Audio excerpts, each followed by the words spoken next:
You mentioned we're in a big bubble.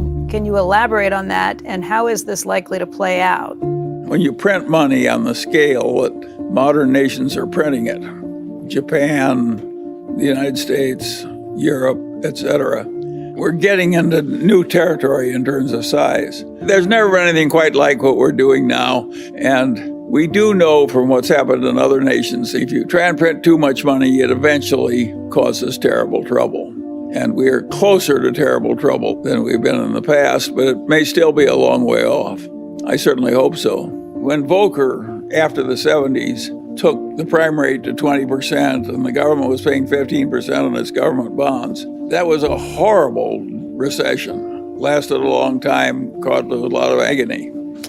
I certainly hope we're not going there again. I think the conditions that allowed Volcker to do that without an interference from the politicians were very unusual. And I think in 2020 hindsight, it was a good thing that he did it. I would not predict that our modern politicians will be as willing to permit a new Volcker to get that tough with the economy and bring on that kind of a recession. So I think the new troubles are likely to be different from the old troubles. You may wish you had a Volcker-style recession instead of what you're going to get. The troubles that come to us could be worse than what Volcker was dealing with and harder to fix. Think of all the Latin American countries that print too much money. They get strongmen and so forth. That's what Plato said happened in the early Greek city-state democracies. One person, one vote, a lot of equality, and you get demagogues, and the demagogues lather up the population, and pretty soon you don't have your democracy anymore. I don't think that was a crazy idea on Plato's part. I think that accurately described what happened in Greece way back then, and it's happened again and again and again in Latin America. We don't want to go there. At least I don't. We've done something pretty extreme, and we don't know how bad the troubles will be, or whether we're going to be like Japan or something a lot worse. And what makes life interesting is we don't know how it's going to work out. I think we do know we're flirting with serious trouble.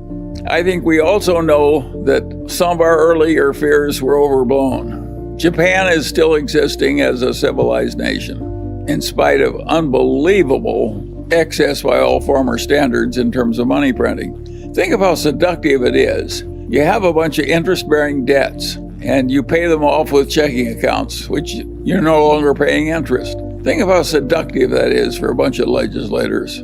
You get rid of the interest payments and the money supply goes up. It seems like heaven. And of course, when things get that seductive, they're likely to be overused. If you stop to think about it, my way in life was not predicting little short-term differences between the Russell index and the Standard & Poor's index.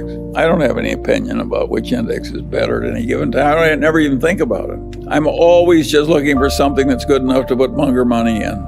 And I figure that I want to swim as well as I can against the tides. I'm not trying to predict the tides. If you're going to invest in stocks for the long term or real estate, of course there are going to be periods when there's a lot of agony and other periods when there's a boom. And I think you just have to learn to live through them. And as Kipling said, treat those two imposters just the same.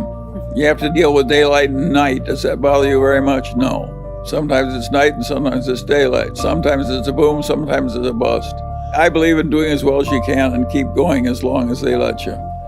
What impact has passive investing had on stock valuations?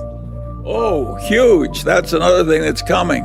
We have a new bunch of emperors, and they're the people who vote the shares in the index funds. Maybe we can make Larry Fink and the people at Vanguard Pope. All of a sudden, we've had this enormous transfer of voting power to these passive index funds. That is going to change the world. And I don't know what the consequences are going to be, but I predict it will not be good. We have a hugely strong economy and a hugely strong technical civilization. And that's not going away. And the knowledge and so forth. And you can't believe what a modern factory looks like when you fill it with robots. And that's coming more and more and more. And it's coming to China too, for that matter.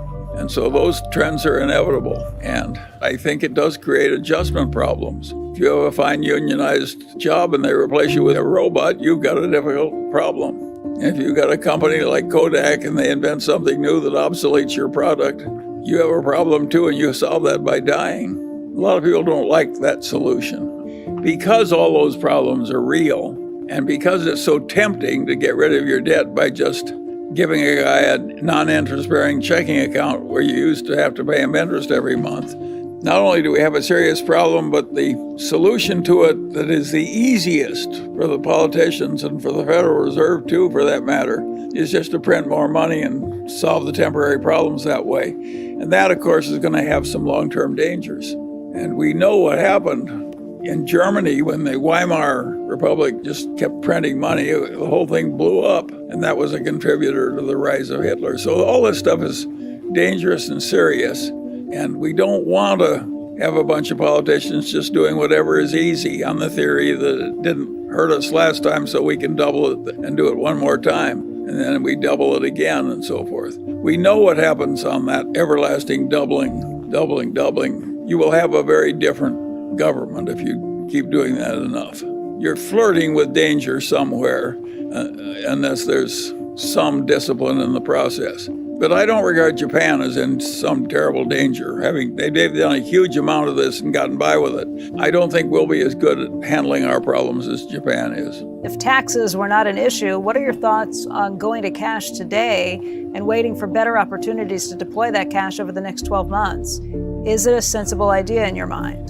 In my whole adult life, I've never hoarded cash waiting for better conditions. I've just invested in the best thing I could find, and I don't think I'm going to change now. And the Daily Journal's used up its cash. Now, Berkshire has excess cash, quite a bit of excess cash. But it's not doing that because it thinks it knows how to time investments. It just can't find anything it can stand buying. So we don't have a solution to your problem. We're just coping with it as I've described. Given the valuation and market correction in early 2020, why is Berkshire not picking up or adding any new companies to its profile? Of course, kudos to the team in picking up Apple shares a couple of years back. That's paying off for sure. The reason we're not buying this, we can't buy anything at prices we're willing to pay. It's just that simple. Other people are bidding the price up. And a lot of the buying is not by people who really plan to own them. A lot of it is fee-driven buying. Private equity buys things so they can have more fees by having more things under management. Of course, it's a lot easier to buy something you use somebody else's money. We're using our own money, or at least that's the way we think of it. I've always believed that nothing was worth an infinite price.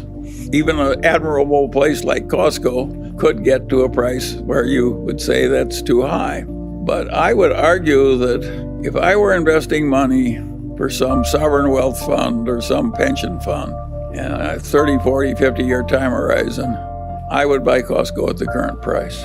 I think it's that strong an enterprise and that admirable a place.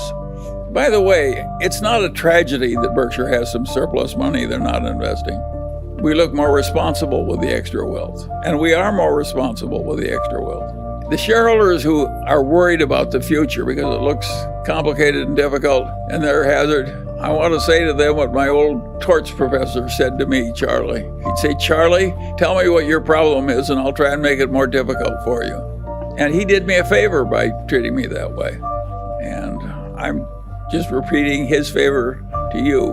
When you're thinking the thoughts you're doing, at least you're thinking in the right direction.